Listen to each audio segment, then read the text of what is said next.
Bapakku yang di surga, Bapak yang baik, Bapak yang mengasihi kami.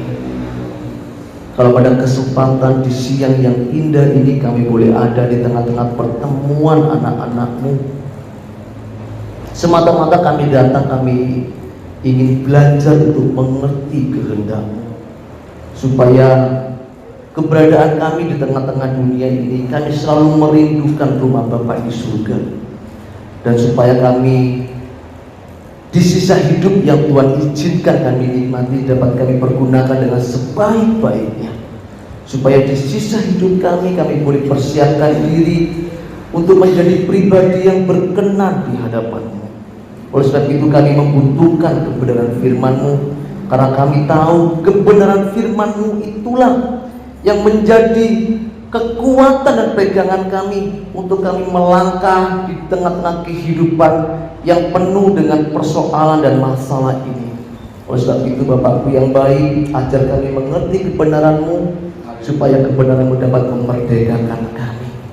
Kalau sebentar kami mau mempergunakan waktu yang tidak panjang untuk kami belajar kebenaran firman-Mu, biarlah kami pergunakan dengan sebaik-baiknya waktu yang tidak panjang ini, supaya setiap pemberitaan firman yang akan kami pelajari bersama-sama di pertemuan ini dapat mengubah paradigma kami, sehingga sepulang dari tempat ini kami boleh menjadi orang-orang yang diubahkan.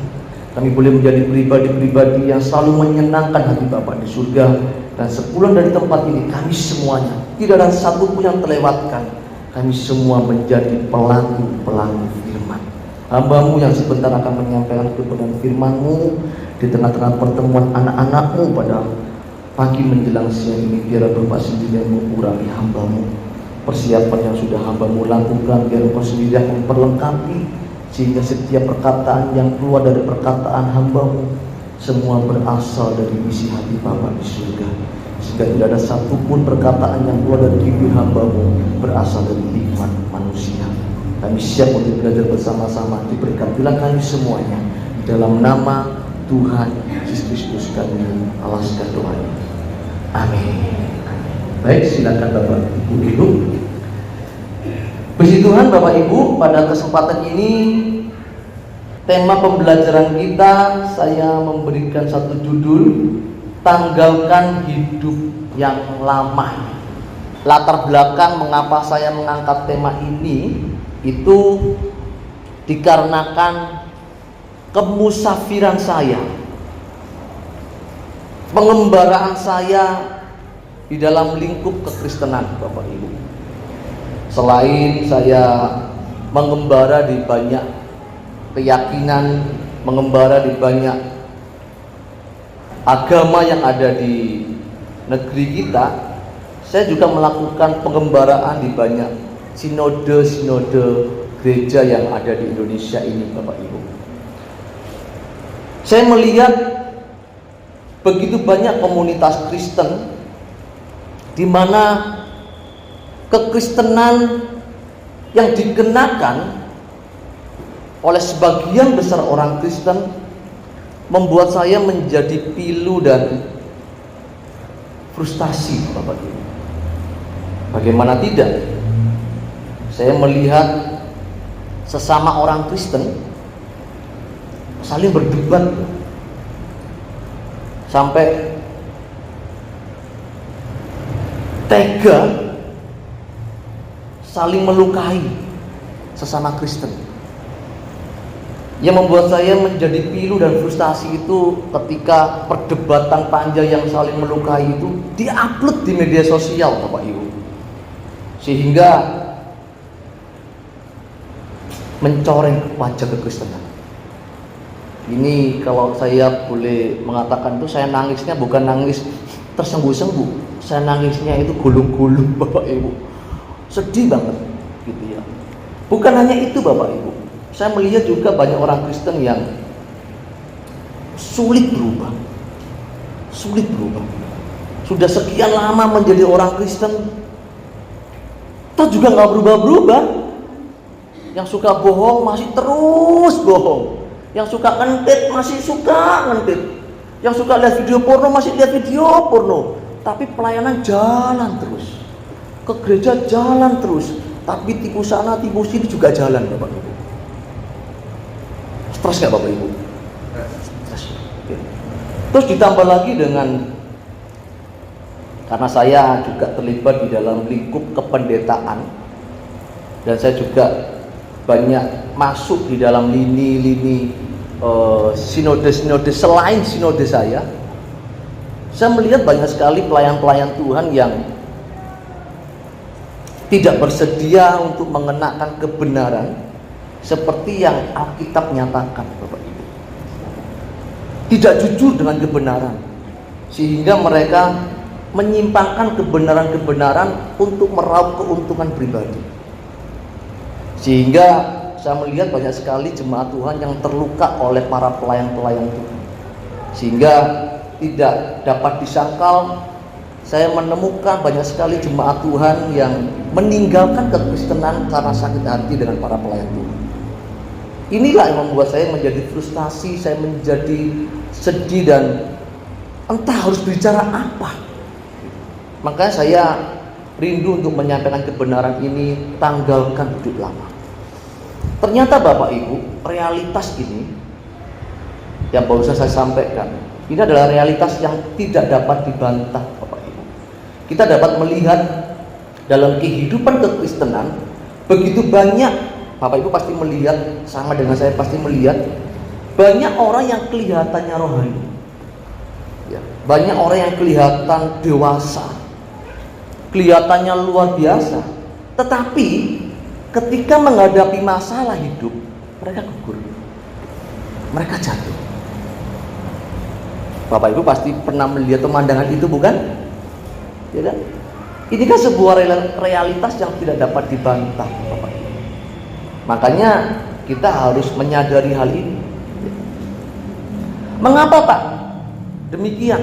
Ternyata Bapak Ibu, ketika saya menyelidiki, saya mencoba untuk merenung, saya banyak berbicara dengan jemaat, saya banyak berbicara dengan para pelayan Tuhan. Ternyata Bapak Ibu, orang-orang yang kelihatannya rohani, yang kelihatannya hebat, yang kelihatannya dewasa, yang kelihatannya gagah, yang suka, yang girang-gemilang, ternyata mereka itu hanya casing, hanya bungkusnya aja.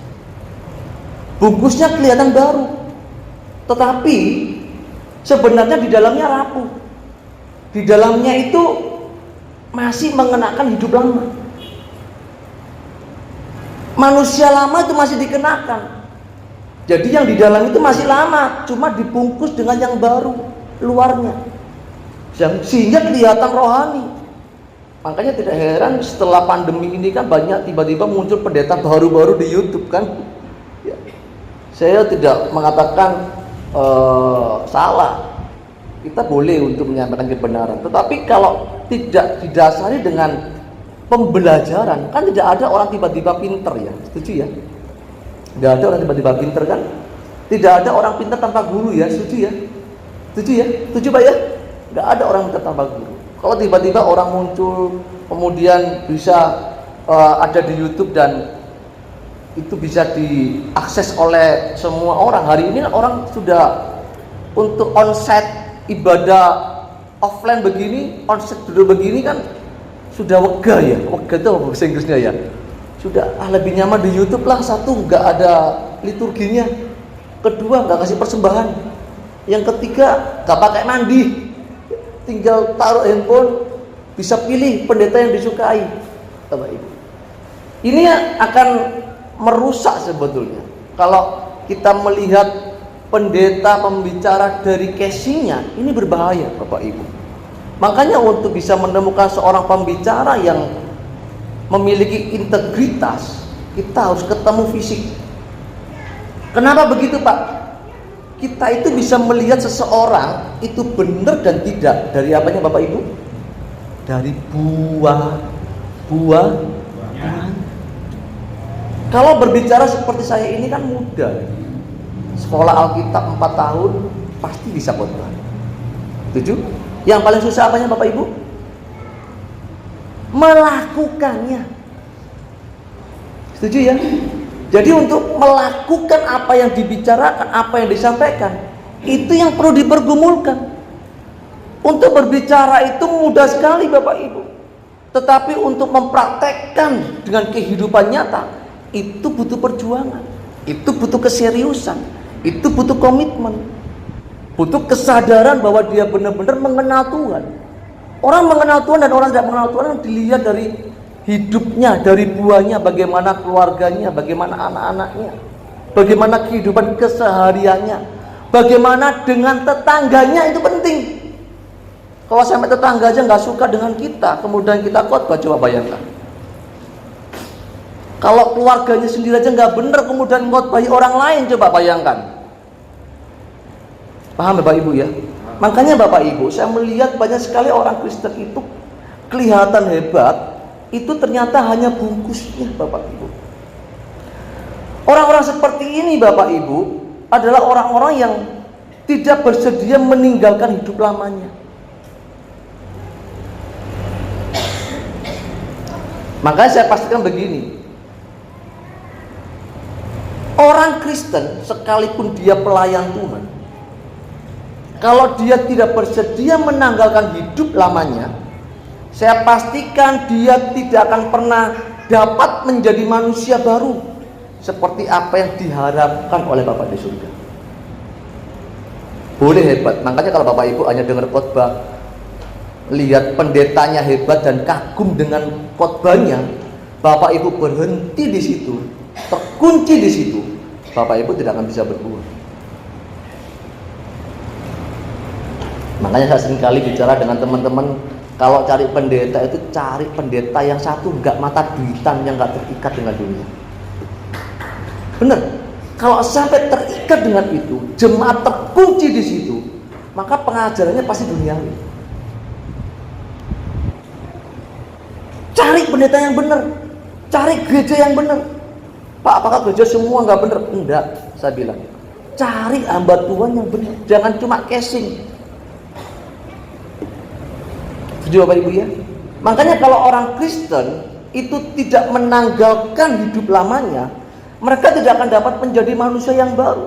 Seperti apa yang dikatakan dalam 2 Korintus 5 ayat 17.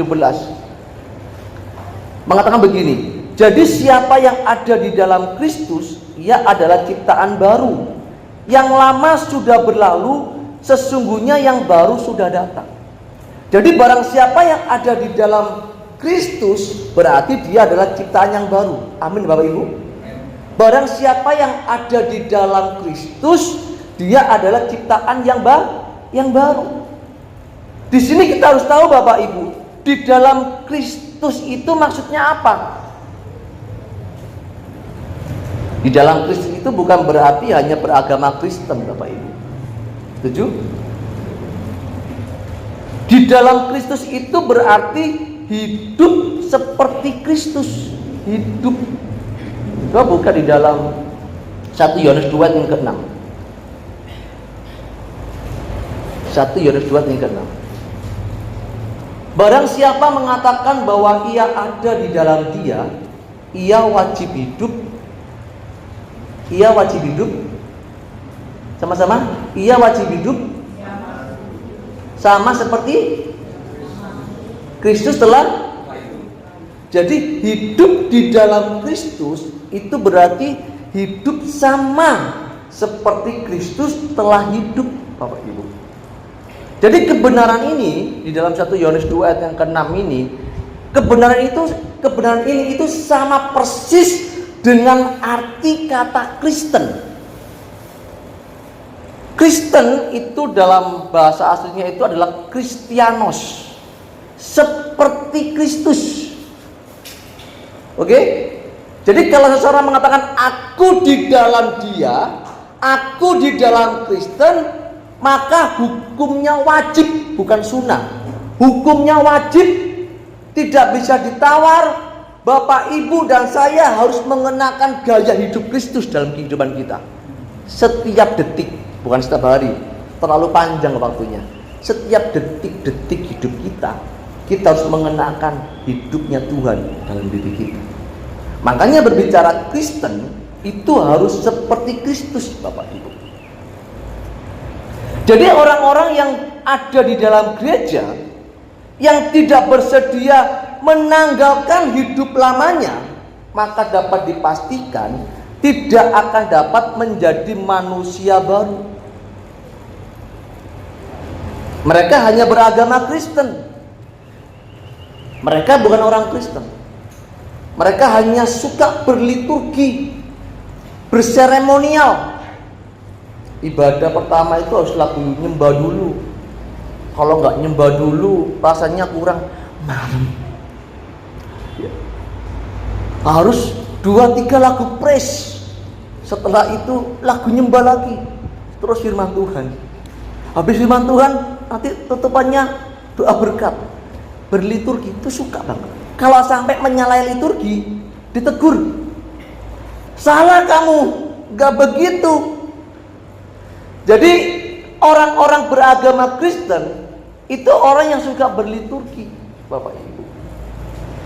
Orang beragama Kristen itu yang suka berliturgi itu cenderung membangun sebuah seremonial, cenderung membangun keintiman dengan Tuhan itu harus melalui seremonial. Butuh pendahuluan. Berbeda dengan orang Kristen. Orang Kristen itu tidak butuh seremonial sebetulnya. Orang Kristen itu dimanapun bisa berhubungan dengan Tuhan. Itu orang Kristen. Orang Kristen itu tidak dibatasi harus jam sekian ketemu Tuhan, berapa jam ketemu Tuhan. Tidak dibatasi dengan waktu. Karena kalau Bapak Ibu memahami arti berdoa, berdoa itu bukan mengucapkan mantra loh. Ya, karena pemahaman kekristen hari ini doa itu seperti mantra. Kenapa? Ya nyontoh agama-agama di sebelah. Seakan-akan kalau sudah doa pagi setengah jam, 1 jam 15 menit sudah berdoa katanya. Saya mengatakan itu belum berdoa. Berdoa itu berhubungan komunikasi dengan Tuhan. Berapa lama Pak? 24 jam hidup kita. Kalau pagi ngapain Pak? Ya pagi lapor, Bapak thank you ya. Kasih kesempatan aku bisa buka mata, bisa bernafas. Kasih kesempatan aku di sepanjang hari ini supaya aku menyenangkan Engkau. Saya mau berkomitmen sepanjang hari ini berjuang hidup supaya lewat hidupku nama Tuhan dipermuliakan. Lapor, ambil satu keputusan komitmen supaya perjalanan hidup yang aku jalani di sepanjang hari ini saya banyak memenangkan jiwa untuk kerajaan surga. Kan begitu. Itu hanya bentuk harus intim ketemu. Terus pertemuan setiap hari, ya setiap detik-detik hidup kita. Di perjalanan kita bisa ketemu Tuhan, berhubungan dengan Tuhan. Itu namanya berdoa, membangun hubungan, Bapak Ibu. Kalau orang Kristen yang beragama itu sibuknya cuma kalau ketemu Tuhan, urusannya cuma satu, bagaimana aku dapat menikmati apa yang menjadi keinginan. Makanya Bapak Ibu, orang beragama Kristen itu sibuknya membangun kerajaan di bumi. Sedangkan orang Kristen yang sejati itu sibuk membangun kerajaan di langit baru dan bumi yang baru. Different, berbeda sekali Bapak. Orang beragama Kristen itu terus mencari kenyamanan hidup di bumi, sehingga ketika berurusan dengan Tuhan, yang dipersoalkan hanya perkara-perkara duniawi, Bapak Ibu. Berbeda dengan orang-orang Kristen yang benar-benar Kristen. Mereka terus berjuang agar mendapat perkenanan Tuhan. Cara berdoanya pun beda. Kalau orang beragama itu ketemu Tuhannya itu mantra, kepentingannya, urusannya, maunya dibawa ke Tuhan. Tuhan ini loh urusanku, sekarung bertumpuk-tumpuk masalah dibawa ke Tuhan. Tuhan ini masalahku Tuhan. Kalau orang Kristen yang benar tidak begitu. Orang Kristen yang benar ketemu Tuhan begini, Tuhan, apa kepentinganmu untuk aku lakukan? Sampai sini Bapak Ibu. Jadi ketemu Tuhan itu yang dipersoalkan bagaimana dia berkenan di hadapannya. Bagaimana Tuhan disenangkan lewat hidupnya. Jadi yang dipersoalkan bukan lagi masalah perkara-perkara duniawi seperti orang-orang beragama Kristen. Yang dipersoalkan adalah bagaimana dia dapat melakukan kehendak Bapa dan menyelesaikan pekerjaan Bapak yang belum selesai. Seperti apa yang dikatakan, apa yang dilakukan oleh Yesus. Dia mengatakan, makananku melakukan kehendak Bapa dan menyelesaikan pekerjaannya. Dan Tuhan mengatakan ketika dia naik ke surga, dia mengutus para muridnya supaya engkau melanjutkan apa yang pernah aku lakukan, karena pekerjaan di bumi belum selesai. Oke? Kalau orang Kristen terikat dengan perkara-perkara duniawi, maka ujung-ujungnya gegeran terus, bertengkar terus, Bapak Ibu. Makanya saya seringkali menggunakan satu perumpamaan begini. Kalau garam ketemu garam, jadinya darah tinggi. Setuju? Setuju ya? Garam ketemu garam, darah tinggi enggak? Kalau garam dimasukkan, dicampurkan ke dalam masakan yang belum ada garamnya, dengan takaran yang cukup, masakannya jadi enak enggak? Bisa dinikmati enggak? Tapi kalau Bapak Ibu ada garam satu bungkus langsung dimasukkan ke mulut, bisa menikmati Bapak Ibu? Langsung dimuntahkan. Nggak bisa dinikmati. Kenapa? Terlalu asin. Makanya Bapak Ibu itu menjadi garam dan terang dunia, ditugaskan supaya Bapak Ibu dapat memberikan cita rasa di dunia ini sehingga gereja bisa dinikmati. Kebetulan saya memang orang lapangan. Saya bergaul dengan komunitas yang berbeda-beda. Kebetulan saya bekerja di bidang transportasi. Saya bergaul dengan banyak driver. Saya harus ngatur driver. Saya juga bergaul dengan driver online. Saya juga bergaul di warung-warung, Bapak Ibu. Saya nongkrong di warung-warung. Saya juga bergaul di pos kambling gitu. Saya bergaul di banyak komunitas. Kenapa begitu, Pak? Saya tidak mau menjadi garam, kumpul dengan garam terus. Ketemunya darah tinggi. Tetapi ketika saya berada di tengah-tengah lingkungan yang tidak ada garamnya, ternyata saya bisa menjadi berkat loh di situ. Saya melihat begitu banyak orang yang butuh pertolongan. Saya melihat banyak orang yang karakternya begitu rusak, karakternya yang tidak baik. Saya ada di tengah-tengah situ, saya bisa menjadi orang yang dekat dan bisa memberikan nasihat yang baik tentang kebenaran. Saya tadi ketemu dengan Bapak, ternyata Bapak juga banyak belajar tentang kejawen. Saya dulu belajar kejawen, Bapak Ibu. Saya pernah tinggal dengan pemangku. Pemangku itu pendetanya teman kita agama Hindu yang pimpin upacara. Itu namanya pemangku. Saya tinggal dengan dia kurang lebih 1 tahun lebih. Tidur bareng, makan bareng, gitu ya. Saya menjadi berkat di situ. Sampai si pemangkunya terima Yesus. Artinya Bapak Ibu, menjadi orang Kristen itu yang dipersoalkan itu harusnya begini. Tuhan, ketika aku mengiring Engkau, apa yang harus aku lakukan supaya aku maksimal di dalam kehidupan kekristenan? Setuju? Tetapi untuk menjadi orang yang maksimal di dalam hidup, Bapak Ibu tidak boleh mengenakan manusia lama. Kalau kita menjadi orang Kristen yang mengenakan manusia lama, maka kita akan menjadi orang yang hanya beragama Kristen, tapi bukan orang Kristen. Apa perbedaannya, Pak Saiful? Orang yang beragama Kristen itu cenderung mempersoalkan perkara-perkara yang lahiriah, masalah-masalah pribadi, masalah-masalah hal yang subjektif, kalau saya bilang. Tetapi orang Kristen yang sesungguhnya, orang yang mengerti bahwa Tuhannya tidak akan pernah meninggalkan dia akan cenderung untuk mengerjakan apa yang Tuhan perintahkan kepada dirinya, Bapak Ibu. Makanya saya melihat dalam kehidupan ini, fakta di lapangan, Bapak Ibu, saya melihat bahwa ternyata orang yang beragama Kristen dengan orang Kristen yang sesungguhnya itu perbandingannya luar biasa, Bapak Ibu. Luar biasa. Kalau saya boleh membuat perbandingan begini, 1000 orang beragama Kristen dan 1 orang Kristen. Wah, Pak Saiful ini menghiperbola. Enggak, Bapak Ibu, saya tidak menghiperbola. Saya ini keliling di banyak gereja, di banyak sinode. Saya melihat bahwa memang begitu signifikannya perbandingan antara orang beragama Kristen dengan orang Kristen.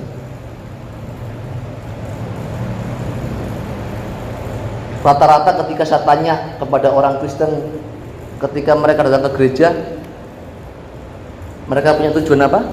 Rata-rata mereka pasti bilang, ya mukjizat lah Pak, nubuatan Pak, berkat, pemeliharaan Tuhan. Saya melihat itu nggak salah Bapak Ibu. Tetapi kalau kita mengejar itu secara tidak proporsional, tidak tepat, maka itu akan menjadi penyesatan Bapak Ibu. Saya seringkali memberikan satu perumpamaan bahwa kalau seseorang tidak mengenal dirinya dan tidak mengenal siapa Tuhan, maka dia akan menjadikan dirinya seperti orang beragama. Seakan-akan Tuhan itu bego gitu ya. Seakan-akan Tuhan itu tuli. Seakan-akan Tuhan itu tidak mendengar, tidak melihat. Seakan-akan, kenapa? Karena dia mengejar itu. Padahal Tuhan bilang, sebetulnya nak, bapakmu ini tahu apa yang kamu butuhkan. Kamu nggak minta pun, bapakmu tahu. Setuju? Setuju ya? Tetapi orang beragama berbeda. Orang beragama itu mengejar mukjizat, mengejar nubuat, mengejar berkat, mengejar penyertaan Tuhan. Padahal itu Bapak Ibu diberikan kepada orang yang setia dan taat kepada Tuhan secara otomatis sebetulnya. Tapi kenapa Pak itu menjadi perburuan orang-orang Kristen, dan begitu banyak orang beragama Kristen yang melakukan perbuatan itu? Kenapa? Ya karena mereka tidak tahu kebenaran Bapak Ibu. Sehingga mereka tidak mengenal siapa dirinya dan tidak mengenal siapa itu Allah. Kalau seseorang tidak mengenal siapa dirinya dan tidak mengenal siapa Allah, maka dia akan mengais-ngais mukjizat, mengais-ngais berkat, mengais-ngais penyertaan Tuhan. Padahal itu Bapak Ibu akan diberikan kepada Allah, kepada anak-anaknya secara otomatis. Kalau orang nggak kenal Tuhan itu begitu, masalah makan aja bingung, mau jalan bingung, Tuhan sertai aku, Tuhan sertai aku. Tuhan bilang begini, sudah nak, Tuhan lindungi aku. Sudah nak, yang penting kamu hidup dalam kebenaran, kamu taat, maka tangan Bapakmu yang di surga itu tidak kurang panjang untuk menyertai kamu. Setuju Bapak Ibu? Tapi kalau orang beragama itu tidak, dia mencoba untuk merengek-rengek. Saya ini kalau punya anak ngerengek-rengek sama saya, bapakmu ini tahu nak, sebelum kamu bangun tidur, mamamu sudah belanja, siapin makanan buat kamu, gak perlu minta makan. Sebelum kamu berangkat sekolah nak, bapakmu tahu udah siapkan uang saku buat kamu jajan. Gak perlu ngerengek, Pak besok siapin uang saku ya Pak, Pak besok bilang sama mama ya suruh masak supaya saya sarapan ya Ma. Gak perlu. Kenapa? Karena orang tuamu tahu kebutuhanmu nak. Kalau orang Kristen yang benar, dia menyadari bahwa dirinya itu anak Allah, Bapa sang pemilik alam semesta dan jagat raya ini, seharusnya orang Kristen itu tidak perlu khawatir dengan apa yang dimakan, apa yang diminum. Setuju? Tidak perlu khawatir dengan kehidupan di dunia ini. Orang-orang yang mengerti bahwa dirinya anak Allah, maka dia akan mengerjakan bagiannya secara tepat, mengerti panggilannya sebagai orang percaya seperti Yesus. Tidak sibuk lagi dengan perkara lahiriah. Kenapa? Dia tahu Bapak akan sediakan.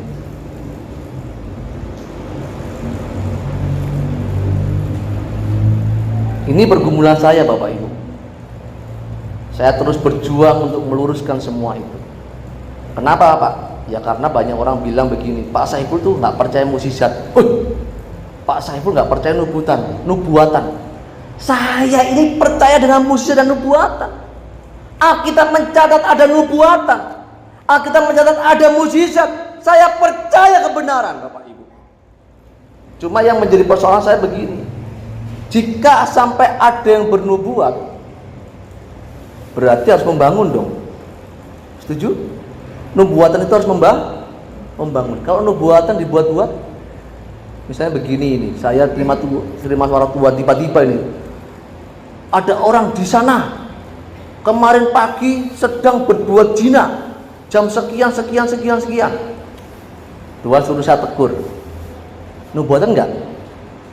Itu sebuah nubuatan. Saya akan datangi orang itu, saya akan bilang, Pak, Bu, kemarin habis berbuat zina, jam sekian. Tuhan menghendaki supaya bapak sama ibu tidak boleh melakukan itu lagi. Kenapa? Karena Tuhan mau pakai bapak sama ibu. Kenapa? Ada kepentingan Tuhan dalam nubuatan itu. Setuju? Kalau orang bernubuat kemudian tidak ada muatan kepentingan Tuhan, jadi aneh enggak? Tiba-tiba orang berbahasa roh, berbahasa roh itu harus membangun. Kalau Bapak Ibu belajar tentang Roh Kudus itu Roh Allah yang maha suci, maha mulia. Dia tidak akan sembarangan manifest kepada orang yang hidupnya nggak benar. Kalau tiba-tiba orang berbahasa roh, tapi keluar dari gereja mulutnya serong, kira-kira itu Roh Kudus apa roh yang lain? Bisa berbahasa roh, masih nggak jujur hidupnya. Curiga nggak saya? Halo? Bahasa roh kok sama ya? Curiga nggak saya? Curiga dong. Lupa saya belum nggak percaya bahasa roh. Saya percaya bahasa roh. Yerusalem membuktikan ketika para murid mendapatkan pencurahan Roh Kudus. Saya percaya mereka berbahasa-bahasa lain, Bapak Ibu. Tetapi ketika bahasa roh atau Roh Kudus itu manifest kepada seseorang, pasti ada kepentingan Tuhan. Kalau tidak ada kepentingan Tuhan, patut dicurigai. Oke? Mukjizat saya percaya dengan mukjizat, Bapak Ibu. Tapi mukjizat itu diadakan untuk menyatakan kuasa Allah. Jadi kalau Bapak Ibu belajar mukjizat itu dinyatakan tidak semena-mena.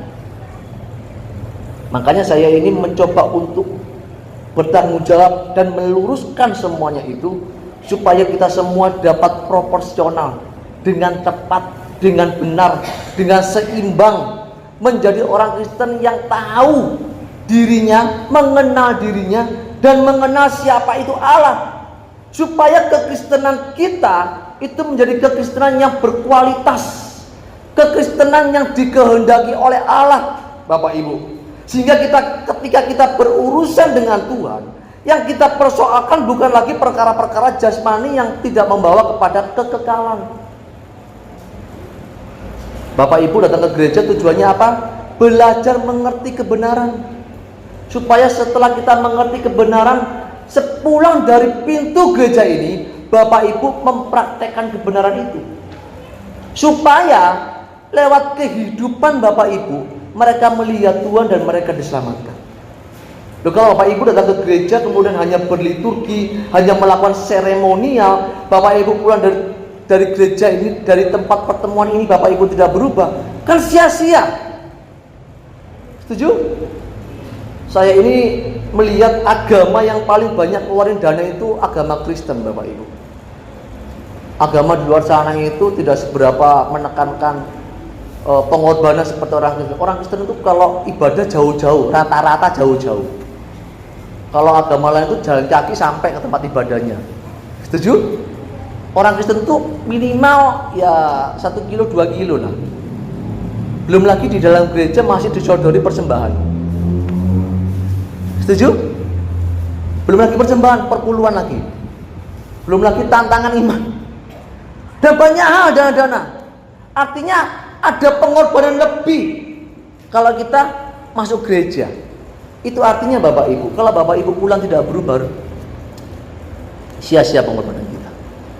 Amin. Makanya Bapak Ibu ketika menjadi orang Kristen itu, Bapak Ibu jangan mengenakan kekristenan yang palsu. Manusia lama kita terus dikenakan. Tidak bisa Bapak Ibu.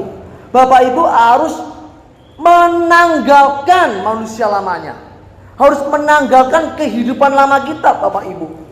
Saya percaya kok bahwa kalau Bapak Ibu bersedia untuk meninggalkan atau menanggalkan, melepaskan, melucuti manusia lama itu, Bapak Ibu akan melihat bahwa kehidupan di dunia ini Bapak Ibu bisa jalani dengan nyaman. Benar. Masalahnya begini loh, banyak orang itu kan karena manusia lama itu kan enak ya. Sesuatu yang sudah lama, yang sudah nyaman dikenakan, ya itu nggak mudah dilepaskan. Setuju? Sesuatu yang sudah nyaman itu enak nggak dilepasin? Sudah nyaman, sudah enak, mudah nggak dilepaskan Bapak Ibu? Susah. Kenapa? Sudah pas ini. Contoh kalau kita pakai sepatu baru, sepatu yang lama itu lebih nyaman nggak?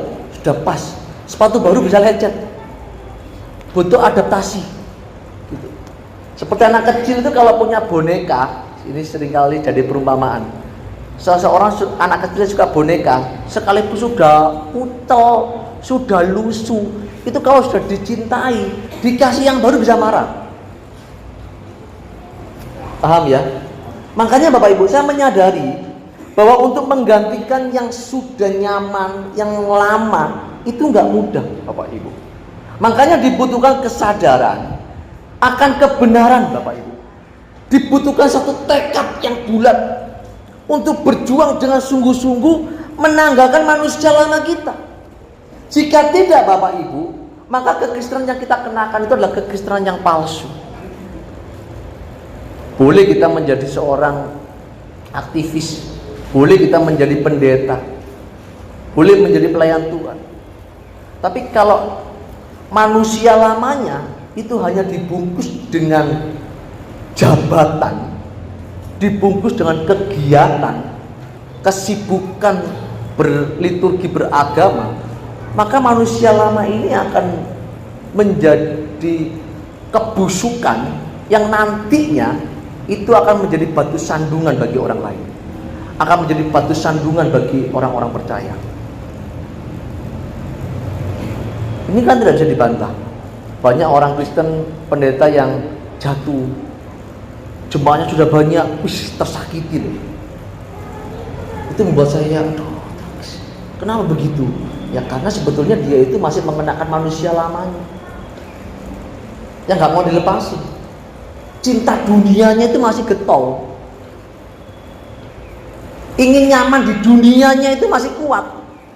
Padahal orang Kristen yang benar itu sudah nggak nyaman hidup di bumi loh. Orang Kristen yang benar itu pasti merindukan rumah Bapa di surga. Tapi faktanya apa Bapak Ibu? Banyak orang Kristen takut ketemu Tuhan. Setuju apa setuju? Ketemu Tuhan takut. Kenapa? Belum siap. Kapan siapnya? Masih persiapan. Saya pernah melayani saya dulu sebelum melayani di banyak desa, banyak kota, saya dulu sempat melayani di rumah sakit. Saya pernah melayani di penjara Bapak Ibu. Jadi Bapak Ibu kalau main di rumah sakit itu, kalau sudah masuk di ruang ICU itu orang sudah mulai cemas, kelihatan cemas, khawatir, ketakutan. Kenapa? Karena dia sedang menghadapi detik-detik kematian. Orang itu kalau sudah menghadapi fakta atau realitas kematian, dia mulai derdek, mulai cemas, mulai ambil satu komitmen, aku mau bertobat, jika boleh kasih kesempatan, kasih aku waktu supaya aku hidup lagi. Untuk apa? Memperbaiki diri katanya. Karena kalau seseorang belum menghadapi fakta kematian, manusia itu cenderung ceroboh. Iring Tuhannya itu asal-asalan. Menjadi orang Kristen ya yang penting beragama Kristen. Tetapi perburuannya ketika menjadi orang Kristen itu bukan pribadi Tuhannya. Yang dikejar itu adalah lahirianya, Bapak Ibu. Dan ini fakta yang tidak dapat dibantah. Makanya supaya kita menjadi orang Kristen yang benar, Bapak Ibu harus berani memindahkan hati kita ke surga, Bapak Ibu. Harus Bapak Ibu. Kalau Bapak Ibu hanya menjadi orang Kristen, dengar khotbah yang bagus-bagus dan menyenangkan, dan khotbah-khotbah yang menyenangkan telinga, yang mendukung kedagingan kita, itu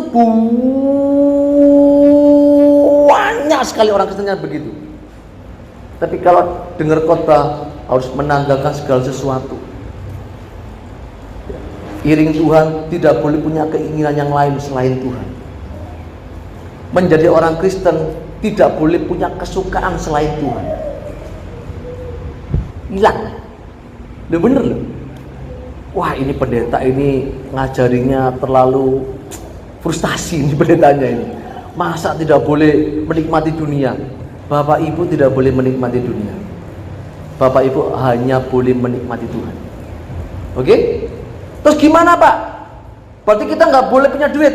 Bapak Ibu harus punya duit yang banyak, supaya lewat duit itu Bapak Ibu bisa memenangkan sebanyak mungkin jiwa. Kita bilang kok, pergunakanlah mamon yang tidak jujur. Supaya apa? Supaya lewat mamon itu engkau dapat memenangkan sebanyak mungkin jiwa. Maaf ini saya tidak merendahkan strata pekerjaan orang. Maaf ya. Pemulung dengan direktur kira-kira lebih cepat mempengaruhi orang direktur atau pemulung? Hah? Mempengaruhi orang ngajak terima Tuhan maksudnya. Pemulung. Pemulung, ayo kamu terima Tuhan yuk. Saksi tentang Injil. Bisa mempengaruhi orang? Bisa, sekian 0%. Betul nggak? Tapi kalau direktur punya perusahaan, kemudian dia punya kesempatan lebih untuk bersaksi tentang Tuhan, betul nggak? Bapak Ibu kalau nolong orang, kasih duit tetangganya nggak bisa makan, kemudian Bapak Ibu cerita tentang Tuhan, didengerin nggak? Dengerin nggak? Kalau Bapak Ibu nggak pernah ngasih apa-apa, malah ngutang nggak bayar, terus cerita tentang Tuhan, didengerin nggak? Utang aja nggak bayar, cerita tentang Tuhan, ya kan? Utang terus, orang Kristen utang terus, tapi cerita tentang Tuhan, dengerin nggak? Enggak. Apalagi utang nggak bayar, Pak. Ya kan? Makanya untuk menjadi orang Kristen, Bapak Ibu harus maksimalkan potensi kita. Harus pinter orang Kristen itu. Kenapa? Karena kepinteran kita itu senjata kita untuk menangkan jiwa. Makanya hidup dalam kekristenan itu harus maksimal dalam segala hal. Bekerja keras, tanggung jawab, jujur. Itu penting. Supaya lewat kehidupan kita ini menjadi model, menjadi contoh. Jangan menjadi orang Kristen yang sama dengan kebanyakan orang lain. Ketemu Tuhannya sama dong, Tuhanmu sama. Kamu kalau ke gereja ngapain? Ya kasih perpuluhan. Supaya apa? Supaya mendapatkan kembalian berlipat-lipat kali ganda. Loh sama dong dengan agamaku. Agamaku tuh kalau ngasih sedekah, ngasih sesuatu, mengharapkan kembali. Sama kok. Kalau kamu ketemu Tuhan ngapain? Ya minta supaya disertai, supaya dapat berkat. Loh, sama dong dengan agamaku. Agamaku juga sama loh. Kalau aku ketemu Tuhan itu minta supaya berhasil, supaya dapat cuan banyak, dapat gangdoan. Sama dong, salaman dulu. Kita sama orang beragama. Itu orang beragama Bapak Ibu. Tapi kalau orang Kristen yang benar, dia akan hidup seperti Yesus hidup. Kesibukan hidupnya cuma satu, bagaimana melakukan kehendak Bapa dan menyelesaikan pekerjaan. Orang-orang seperti ini akan menanggalkan hidup lamanya. Tidak akan ada konflik dalam kehidupan kekristenan. Kenapa hari ini banyak orang konflik dalam kekristenan? Saya sangat frustasi benar. Sesama Kristen gegeran. Kenapa? Beda sinode, beda doktrin, saling menjelekan, saling merendahkan, diupload di media sosial. Sampai ketika saya berdialog dengan orang-orang di luar Kristen, bilang begini, sebentar Tuhanmu itu yang mana sih? Mana yang benar sih Pak Saiful? Ya, coba yang ini coba ditunjukin loh. Dia begini loh tentang Tuhannya, yang itu loh beda ini. Pendeta ini sama ini beda ini. Ah, yang ini coba Pak Saiful lihat loh. Jadi pendeta 1, 2, 3 beda-beda doktrinnya. Diupload di YouTube. Siapa yang rusak? Siapa yang mencoreng kekristenan? Siapa yang melempar kotoran ke wajah Tuhan? Orang Kristen sendiri Bapak Ibu. Seharusnya Bapak Ibu, Orang Kristen yang benar itu kalau dia menanggalkan manusia lamanya, dia tidak akan berdebat dengan sesama pengiring Tuhan. Dia akan dengan rendah hati untuk saling menasihati. Betul? Saling melengkapi. Kasih dinyatakan. Tapi hari ini Bapak Ibu, ternyata orang beragama Kristen lebih banyak daripada orang Kristen. Orang-orang yang tidak menanggalkan hidup lamanya, mereka akan memiliki kecenderungan mengumbar kedagingannya, mengumbar hawa nafsunya, mengumbar keduniawiannya, semata-mata hanya ingin mendapat subscriber. Tujuannya apa? Supaya mendapat income dari YouTuber. Rusak nggak ke sana Bapak Ibu? Rusak sekali Bapak Ibu. Makanya ketika saya melihat orang Kristen yang berapi-api, yang kelihatan rohani, tetapi jika ujung-ujungnya hanya karena ingin nyaman di bumi, ingin menikmati bumi, saya mau mengatakan dia adalah orang-orang yang palsu, yang penuh dengan kemunafikan, yang menutupi pelayanannya, yang menutupi manusia lamanya dengan pelayanan, yang menutupi manusia lamanya dengan status kependetaan, status pelayan Tuhan, status evangelis, status hamba Tuhan. Ini merusak kekristenan Bapak Ibu. Ini merusak kekristenan yang sejati Bapak Ibu. Makanya saya sangat sedih, sangat frustasi sekali. Saya berharap lewat kebenaran ini Bapak Ibu kita semua dapat menyadari bahwa kita harus melepaskan manusia lama kita. Setuju? Pak, nggak mudah Pak. Ya, tapi jangan jadikan itu sebagai alasan untuk kita membela diri kita tidak mau melucutinya.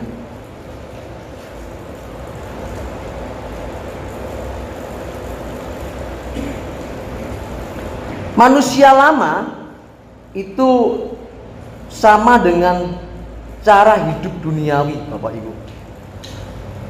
Jadi manusia lama atau hidup duniawi yang hari ini diidap oleh sebagian besar orang atau dihidap oleh sebagian besar manusia di bumi ini, itu adalah warisan nenek moyang. Warisan nenek moyang yang sudah melekat sama menempel beda ya. Kalau melekat itu apa Bapak Ibu? Melekat itu menjadi satu. Jadi kalau dipisahkan itu susah. Melekat itu menjadi satu. Jadi warisan nenek moyang yang sudah melekat, sehingga untuk bisa melepaskan itu susah. Jadi manusia lama atau manusia duniawi itu adalah warisan nenek moyang yang sudah melekat dalam kehidupan semua manusia. Di dalamnya termasuk orang Kristen. Makanya Bapak Ibu, cara hidup duniawi ini, hidup lama itu yang diwariskan oleh nenek moyang kita, itu adalah gaya hidup yang sangat dibenci oleh Allah. Kita buka yuk dalam Kolose 3 ayat 5 sampai dengan 10 Bapak Ibu.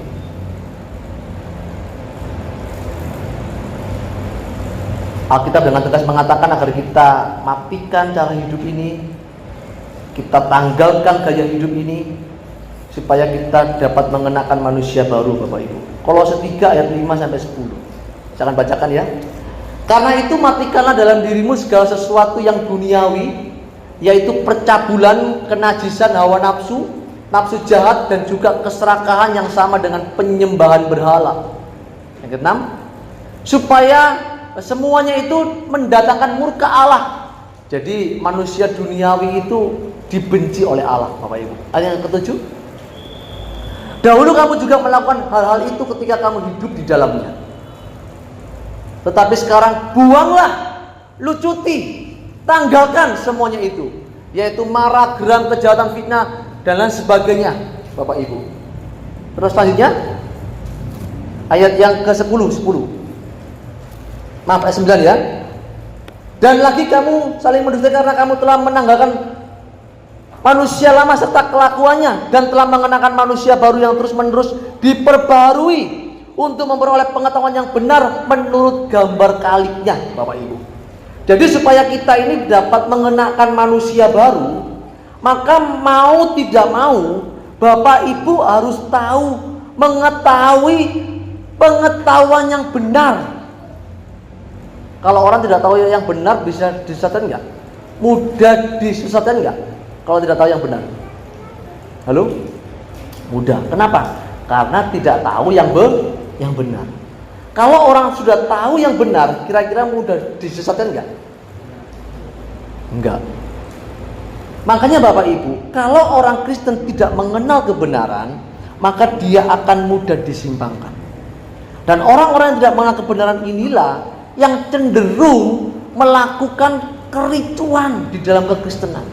Manusia lamanya nggak dilepasin, nggak ngerti kebenaran, sehingga cenderung membuat konflik.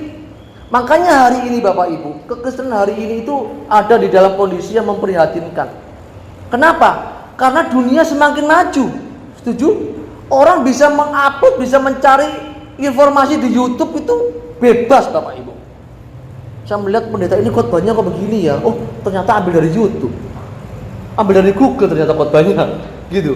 Saya melihat, oh, kok bisa khotbah begini? Itu dari mana?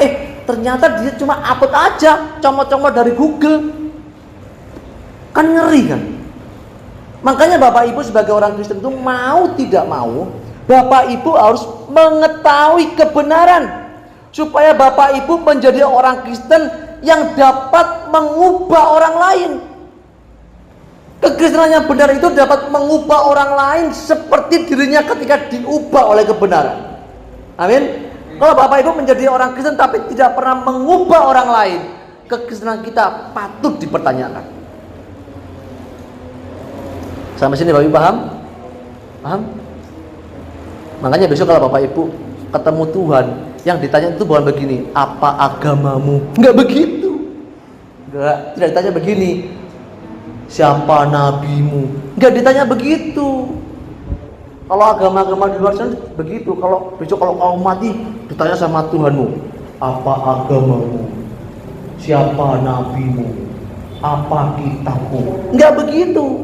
Bapak Ibu kalau ketemu Tuhan nanti, yang ditanyakan cuma satu, berapa jiwa yang kau menangkan untuk kerajaan surga? Berapa jiwa yang kau menangkan untuk kerajaan surga? Berapa jiwa yang sudah kamu ubahkan seperti aku mengubahkan kamu? Itu yang ditanyakan sama Tuhan.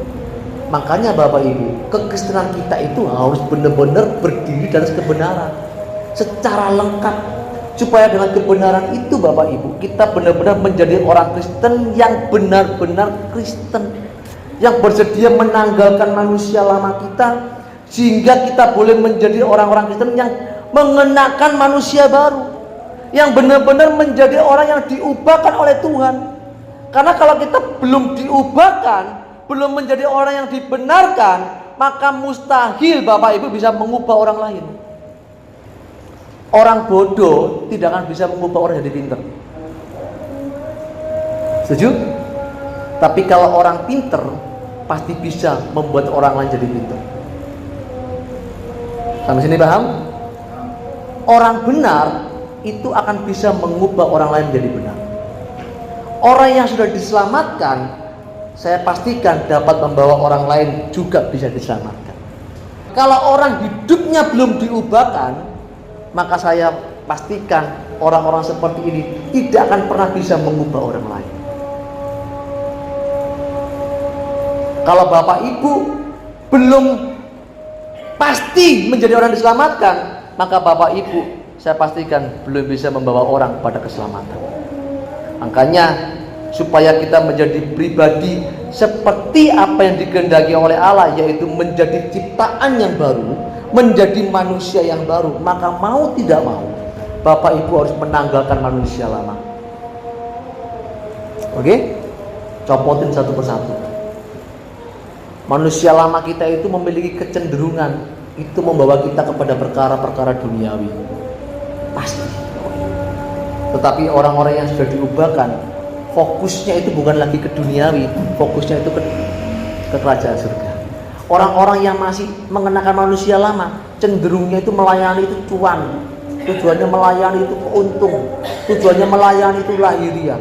Tapi kalau orang yang mengenal kebenaran, benar-benar Kristen, fokusnya cuma satu, bagaimana ia diberkenan oleh Tuhan dan banyak jiwa dimenangkan, dan ketika nanti dia menutup mata ditemukan oleh Tuhan sebagai orang yang benar, Bapak Ibu. Makanya untuk bisa mengenakan manusia baru itu, maka mau tidak mau Bapak Ibu harus menanggalkan manusia lama. Ya, jangan kita pura-pura dalam gereja rohani. Jangan pura-pura karena kita menjadi orang Kristen yang sudah menjadi aktivis dan sok rohani. Bapak Ibu harus belajar rendah hati. Oke? Rendah hati. Jangan sombong sudah berkhotbah gini merasa lebih hebat dari jemaat. Enggak juga. Ya. Ada juga jemaat yang tidak pernah khotbah, yang enggak pernah kasih pelayanan, tapi dia intim dengan Tuhan. Itu lebih spesial di hadapan Tuhan dibanding pengkhotbah cuma hanya bisa ngomong nggak bisa melakukan. Itu malah menjadi kejijikan di mata Tuhan. Setuju ya? Ayo bersama-sama saya mengajak Bapak Ibu untuk kita bersama-sama menanggalkan manusia lama kita. Terakhir sebelum saya menutup, dalam 1 Yohanes 2 15-17 saya bacakan. 1 Yohanes 2 15-17. Janganlah kamu mengasihi dunia dan apa yang ada di dalamnya. Jikalau orang mengasihi dunia, maka kasih akan Bapa tidak ada di dalam orang itu. Sebab semua yang ada di dalam dunia, yaitu keinginan daging dan keinginan mata serta keangkuhan hidup, bukanlah berasal dari Bapa, melainkan dari dunia. Dan dunia ini sedang lenyap dengan keinginannya. Tetapi orang yang melakukan kehendak Allah tetap hidup untuk selama-lamanya. Ingat bahwa orang-orang yang mencintai dunia, orang-orang yang masih mengasihi dunia adalah orang-orang yang masih mengenakan manusia lama. Kenapa? Karena manusia lama itu memiliki kecenderungan membawa orang membangun percintaan kepada dunia. Jadi manusia lama kita itu cenderung membawa kita ke sana. Tetapi kalau kita sudah menanggalkan manusia lama itu, maka kita sudah tidak lagi mencintai dunia. Yang kita cintai adalah kerajaan Tuhan dan jiwa-jiwa yang ditugaskan kepada kita untuk kita selamatkan. Oke? Kiranya kebenaran firman Tuhan yang singkat ini dapat memberkati kita semuanya.